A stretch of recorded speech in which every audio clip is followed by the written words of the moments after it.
Hi, welcome. Jackie? Yes. Hi, Jackie. Nice to meet you. My name's David. Hi, David. How's your morning going?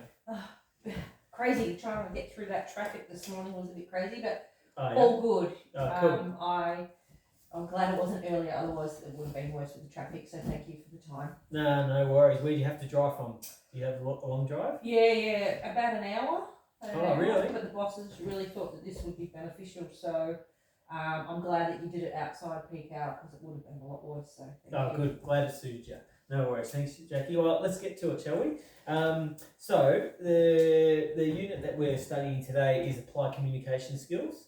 Some of the learning outcomes that we're going to be going through today, some of the material and the things hopefully you get out of it, identifying stakeholders in a workplace, and identifying and implementing different communication styles. So hopefully by the end of this session, when we go through some of these materials, you might have a bit more of an enhanced understanding of those outcomes or those topics. Before we start, we'll just do some housekeeping, if that's okay. There's toilets outside. There's toilets out the door, and then to the left, there's also toilets out and to the right as well. So you've got a couple of options there. We've got some kitchen facilities just outside here. So there's tea and coffee, there's milk, sugar, so feel free to make yourself a tea or a coffee. Do you drink tea or coffee? I've had my coffee for the car ride across, so I'm good. Thank you, I've got my water. Alright, just in case you need one, they're all out there. Hopefully this doesn't occur, but just for emergency procedures, we need to run through those. If there is an emergency of any kind and we need to evacuate, what you'll hear is a high-pitched ring. What we'll do then is you can follow me and we'll head out this door to the right, and then there's a door immediately ahead with the exit sign. We'll go out there and we'll meet on the grass out the front and assemble there and make sure everyone's safe. I'm sure that's not going to happen, but just important that you know that. Just in terms, have you done many groups before, Jackie? Have you been to many training groups? Not really, bits and pieces, but Okay. nothing really. Okay. Ages. Okay. Sometimes it's helpful to have some rules for the session, just to help all the learners and make sure everything runs smoothly. One of the rules I think is sometimes helpful is to have our mobile phones switched to silent. Yep, you can have it on. That's fine. We all understand emergencies happen, but if you could just keep it on silent, and then if you need to answer it, by all means, you can answer it and go outside, do whatever you need to do. But if they're on silent, that'll be really helpful. So thank you.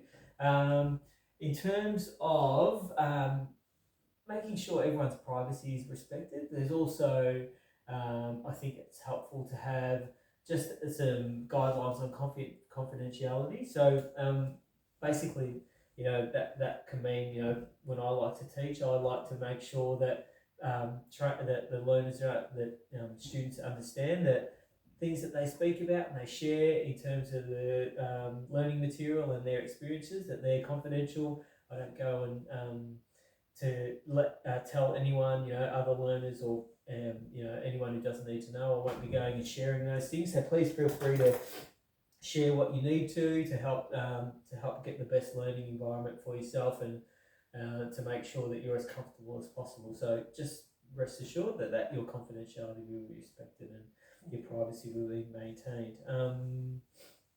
Do you have any questions, or do you have any other maybe guidelines that you'd like us to stick to today in terms of group rules? No, just the confidentiality is really important for me. I really don't want people knowing that I actually do have a little bit of issues with my writing skills. Yep. And I don't want my workplace to know that, because I'm very respected there because I'm a team leader. Yep. So I really don't want that getting out, basically. Yep. Okay. No problem at all. And it definitely won't be. And hopefully the material, the content of this training program has been constructed in a way that's going to be helpful for you and that you're going to be able to find useful and to be able to learn from. So Thanks for thanks for sharing that, Jackie. And hopefully you'll find all this is to your liking and is suited to you. All right. So how we're going to start is I'm going to play a video about the different roles in a cafe. So as I mentioned earlier, in terms of the content and the learning outcomes, we're going to be doing some work on identifying stakeholders in a workplace. So that they're one of the things one of the activities that we're going to start with.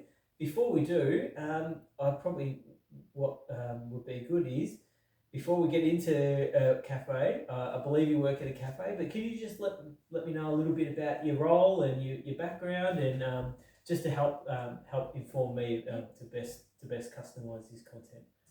Yep, so I've been working at the cafe for a very long time, and I've just been recently appointed the team leader. So that means I need to manage basically the cafe when the manager's not on site. So there's always a team leader on site. There's not always a manager or the owner. So basically I'm in charge. Yep. So communication, obviously the boss thought that the communication, this course would be beneficial for me, just to make sure that I'm proactive on how I communicate with all the staff, because there's a lot of staff. Yeah. Okay. How many staff do you have? So given a loss, we've got like 40 staff, around 40 staff, but on a given shift, we can have anywhere from 6 to 12, depending on the time of day, because obviously some days are quiet and others, and some of the evenings we can get really busy. So we have more staff on then, so it just depends. So yeah, a lot of staff in one shift. Yeah. I have to manage. So the boss thought it would be beneficial for me, being a new team leader, just to learn some skills that I might have deficits in. Okay, all right, no worries. Thanks for sharing that, Jackie. I'm going to play this video for you. Just bear with me 1 second while I get this video up and going. It's about 3.5 minutes long. After the video, we're just going to have a really quick discussion. All right, can you see that okay? Yep. All right. What are the different types of restaurant jobs? If you have ever wondered about the variety of roles that keep a restaurant running smoothly, you are in the right place. The restaurant industry is a bustling environment that requires many specialized positions to serve customers effectively and ensure the business thrives. In a capitalist labor market, understanding these roles can help address the current restaurant worker shortage and the skills gap affecting employment. First, let's break down the types of jobs into two main categories: front of house and back of house positions. Front of house roles involve direct interaction with customers and are essential for creating a positive dining experience. Starting with the host or hostess, this person greets and seats customers, manages reservations, and ensures the flow of guests is efficient. Then we have servers or waitstaff who take orders, serve the damn beverages, and handle payments. They play a vital role in customer satisfaction. Bussers assist servers by clearing and setting tables, maintaining cleanliness, and supporting the overall service. Cashiers process payments and may help with take-out orders, while baristas prepare coffee and specialty drinks, often in cafes or casual dining spots. In fine dining, a sommelier curates wine lists and recommends pairings, enhancing the dining experience with their knowledge. Now let's shift to back of house positions, which focus on food preparation and kitchen management. Dishwashers are crucial for maintaining hygiene by cleaning dishes and kitchen equipment. Prep cooks prepare ingredients, ensuring everything is ready for the cooks. Line cooks specialize in cooking menu items according to recipes and quality standards. Pastry chefs focus on desserts and baked goods, ensuring creativity and quality in the dessert menu. The sous chef acts as the second in command in the kitchen, assisting the executive chef and managing food safety. The kitchen manager oversees daily operations, schedules staff, and orders supplies. Finally, the executive chef is responsible for overall kitchen management, menu creation, and maintaining food quality. These roles create a hierarchy where skills and responsibilities increase from entry-level positions like dishwasher to leadership roles such as executive chef. In a capitalist system, this division of labor is essential for optimizing productivity and customer satisfaction while managing costs. The current restaurant worker shortage highlights the challenges in filling these roles, especially those requiring specialized skills. Employers are responding by offering competitive wages, training programs, and opportunities for career advancement. This approach aims to attract and retain workers, addressing the skills gap in the labor market. In summary, restaurant jobs range from entry-level service roles to skilled culinary and management positions, each contributing to the overall success of the business. Understanding these roles can help both potential workers and employers navigate the complexities of the restaurant industry in today's labor market. Cool. Thanks, Jackie. I'm just going Restaurant business. Oh. Always keep yourself updated with new. Okay, any thoughts on that video? Anything spring to mind? Anything pop out? No, it's pretty accurate. Okay. Who's involved in the food industry? Yep. Okay. Was there any roles that were missed? Any people? Any different types of workers or otherwise that were missed in that video? Not really. Just some of the terminology is slightly different sometimes, but it's pretty much covers Yep. what we've got. Did it talk about clients? No, it didn't. Yep. Yeah, good point. Customers? Sorry. Yeah, no, it didn't. Yep. No. So yes, that's a key component of our business. Otherwise, we don't have a business. And in your experience so far, Jackie, have you done some shifts as team leader? Yeah, I only just recently You have? started. Yeah. So in your experience as a team leader, is it with those different, I guess the variety of different roles that were spoken about in that video, and also maybe including customers as well, is the way you communicate, is that something that you have to be mindful of? Most definitely. Yeah. Most definitely. And can you maybe just explain kind of what you mean? Well, yeah, if I'm rude and abrupt to my clients, one might not even come in, or they won't come back.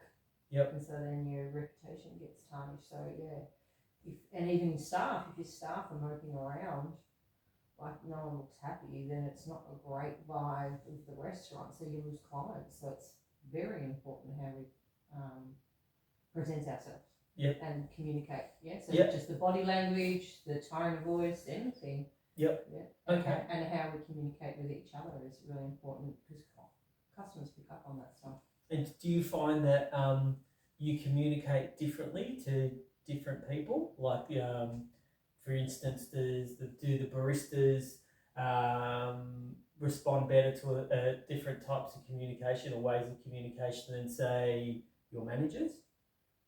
Yeah, well, yes, for example, so like if I'm in charge, when I'm in charge and there's no managers there, it's me. Yep. But I would never go in and tell the chef what to do, because I'm not a chef. So Yep. I wouldn't be ever, my communication with him would be different. It would be more of a question. Yep. Is something ready? Da da da da. And it's not so much a training role, whereas as a team leader, you're constantly training. Yep. So, yeah, my communication with the front end of the staff, so at the front, the baristas and the wait staff, would be totally different to how I talk to the chef. Yep. Because I'm in a teaching role all the time. I'm managing, but I'm also teaching, because that's how they learn. Whereas at the back, in the chef, he's the boss out there. So I would just be, my communication would be totally different with him. Yep. Yeah, different conversations as such. Yeah. I'd be probably a lot more nurturing to the front staff, because when I go and interact with the chef, it's more just questions, because, where's order for table 10, or, have we run out of anything, and those sorts of things. Whereas, yeah, I have to be a little bit, I can just be direct with him, whereas the front staff, I'd have to be a lot softer. Yep. In my approach to guide them as I'm educating them, rather than just asking a simple question. Yeah, gotcha. So I need to be more empathetic basically with my front staff. Whereas you go at the back, where's this? Not a problem. Whereas at the front, it's more of an educational. Even clients, you know, you've got to be really make sure that the customer is always correct, regardless of whether or not you think they're correct. So your body language has to perceive that as well, even if they're saying but you're there to please the client. So even if you disagree, you've got to be very mindful on how you hold yourself when you're talking to someone as well. Gotcha. Thank you. Thanks, Jackie. And that's a great segue into, I guess, the next activity. So, and the reason I asked about different ways we communicate, because there sounds like you've got a good understanding already, but for some it can be new information that there is actually different ways that we communicate with each other. Often people kind of just consider the verbal, but maybe forget about some of the other ways. So what we're going to do now is I'm going to play you another video, and it's going to be on really the four main types of communication that we all kind of use when we're communicating. So, and we're going to do a little activity after this. So if it's okay, I'll just press play and we can watch this one. Let me just full screen that for you. And off we go. Helping people to master the art of communication is exactly our reason for existing at the Colin James Method.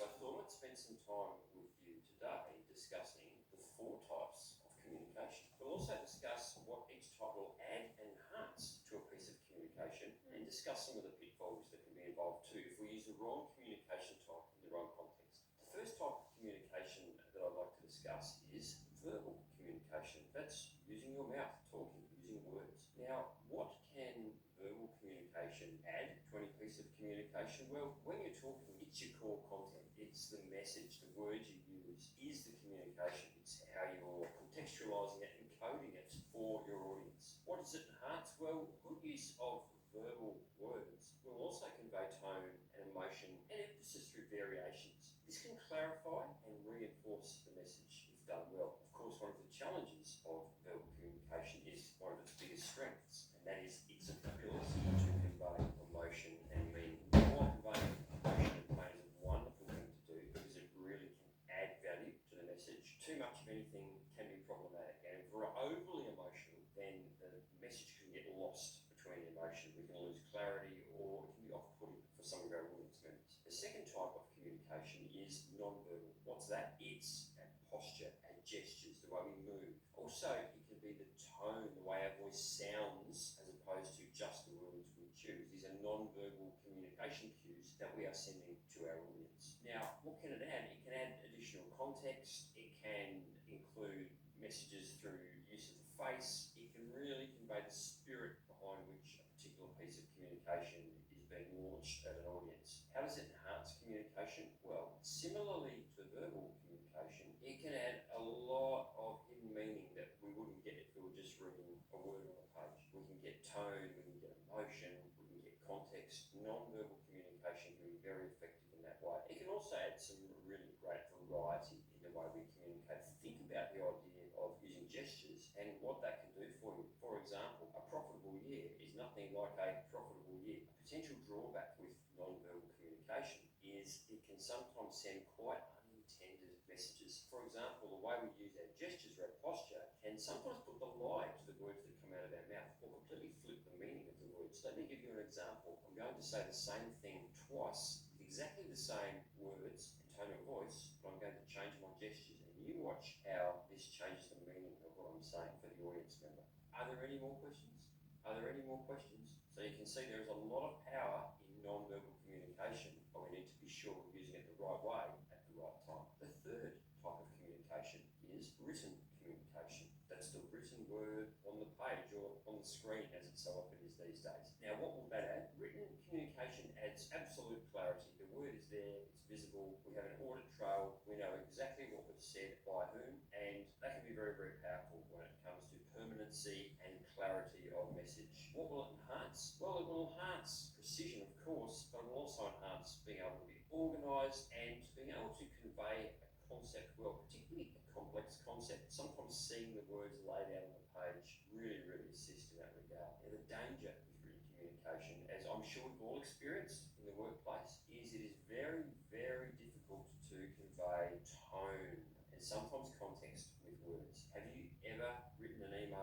misconstrued its intent by the person at the other end? Yeah, it's probably happened to all of us. And I would say, in my experience, 95 times out of 100, the reason an email gets misconstrued is not necessarily because of the words we chose, it's because it's very difficult to convey tone in writing. That's why emojis are so popular. People can put a laughing face or a winking face and try and add some tone and context to the message. But in a formal communication sense, we have to be very, very careful about what we use written communication for, and when we think maybe picking up the phone might be a better idea. The fourth type of communication is visual communication, what the eyes can see. Is this related to non-verbal communication? Yes, absolutely. In fact, all four communication types are related to each other to some degree or another. But when we think about visual communication, let's think about the idea of visual aids. What are people seeing when we communicate? In the world of business, what's the most commonly used visual aid? Well, we know it's PowerPoint. I bet you've all been paralysed by too much PowerPoint in your careers. It's happened to me too. That being said, visual communication can be very, very powerful enhancer of any message. What does visual communication add? Images and graphics and icons which can really make your message pop and sparkle and add variety, keep people engaged with the message. Sometimes words, no matter how interesting a speaker you are, need to be broken up into something visual, something to appeal to the eye. We talked before about the idea of non-verbal communication and gestural language and posturing. Like I said, it's related to visual communication. That's important too. What visual cues are you sending to your audience? What can it enhance? Well, it can simplify things. Sometimes something that is quite complex to describe verbally or in writing is very easy to represent visually. Even simple shapes, like if we talk about a triangle with different concepts at each point, yes, I could probably explain that quite clearly in words, but simpler, quicker, and easier for you to absorb if I just show it to you. That's what visual communication can do for us. From a pitfall point of view, well, I've already talked about the danger of too much PowerPoint, too much data. We can overwhelm people with visuals, and I'm going to now share with you the number one thing I see people get wrong in communication in business when it comes to using visuals. The visuals are not acting in concert with the audio or the verbal experience. So my talk track is not elegantly synced with what I'm presenting visually, which causes people to either completely switch off from what I'm saying and just look at the visuals, or vice versa, fully concentrate on the words, and I may as well not be showing the visuals. So controlling that audience experience and making sure our visuals artfully match the verbal aspect of our communication is particularly important. So there you have it, 4 types of communication: verbal, Jackie, written, and visual. I'm often asked, which of the 4 communication types is the best? And honestly, the answer is it depends. One thing's for certain though, all 4 communication types most certainly have their place, but all communication is context dependent. This I do know though, if you want to master communication anytime, anywhere, in any context, learning to use all 4 effectively and when to use them is an essential skill. Alright, thanks Jackie. How did you find that? Yeah, good. It's quite interesting. Oh, good. Excellent. So, what I'm going to do, Jackie, is I'm going to give you a handout that kind of just visually represents the information we've just spoken about. So, gives you an idea of what verbal communication is, non-verbal, written communication, and visual communication. I also, with the previous video we watched, I had a handout for you as well, and that's just a visual representation of all the different roles in a cafe and the different stakeholders involved. So hopefully that you find that helpful. Just a question. Yes. So, I struggle with reading and writing. Yep. Is there a screen reader here I can use? There isn't one, but do you have one at home? I have one at home, yeah. What we can do, Jackie, is I can send you all the notes and all the information. Yep, and these handouts, and then you can, and I can send them to you, and then you can access them through your screen reader at home. Thank you. Cool. So, Jackie, what we're going to do is we're just going to move on. So, basically, there was 4 types of communication. There was verbal, there was non-verbal, there was written, and there was visual. All right. So, Jackie, I just want to do kind of like just a little exercise with you. So, can you give me an example of in your workplace when verbal? When it would be appropriate to use verbal communication? When you're talking to a client. Talking to a client, yep. Talking to a customer, Yep, you have to use your words. yep. Like, To greet them, gotcha. ask them, place them in their seat and ask them what they would like to eat and drink Gotcha. and all that stuff. Yep. All right. And when would non-verbal be an appropriate form of communication? Can you think of an example? Yeah, if I need staff to come to the kitchen, and they're at the other side of the cafe, but they've engaged in eye contact or something, and I could, gesture them to come over. Yeah. Yeah. Perfect. What about written communication? When do you use written communication? I don't use it a lot, but if I do use it, can I use spell check when I write something out? Yeah, you can. Yeah. Yeah. Of course. Okay. Because I struggle with spelling. So I don't use it a lot because of that. But if I can use spell check, then that's probably makes it easier. So written would be when we have to write down if a menu or something. When someone's taken the order.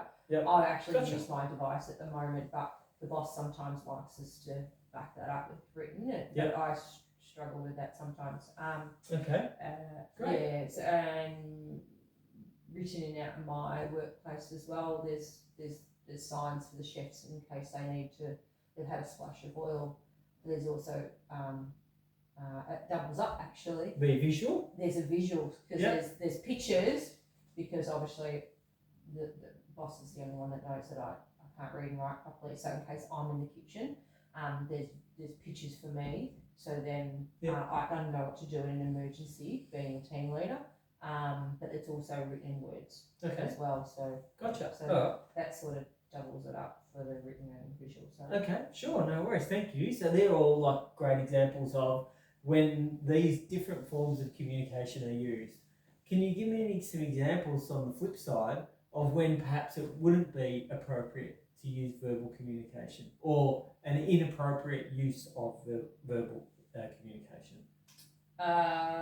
verbal, your tone of voice could be a little bit inappropriate if you're a bit angry with a staff member in front of clients. Perfect. Yeah, and that would be verbal communication, Yep. but in a negative way. So, Yep. where verbal communication would not work so well. No. What about non-verbal? When would it be inappropriate to use non-verbal communication, or when can you use non-verbal communication inappropriately?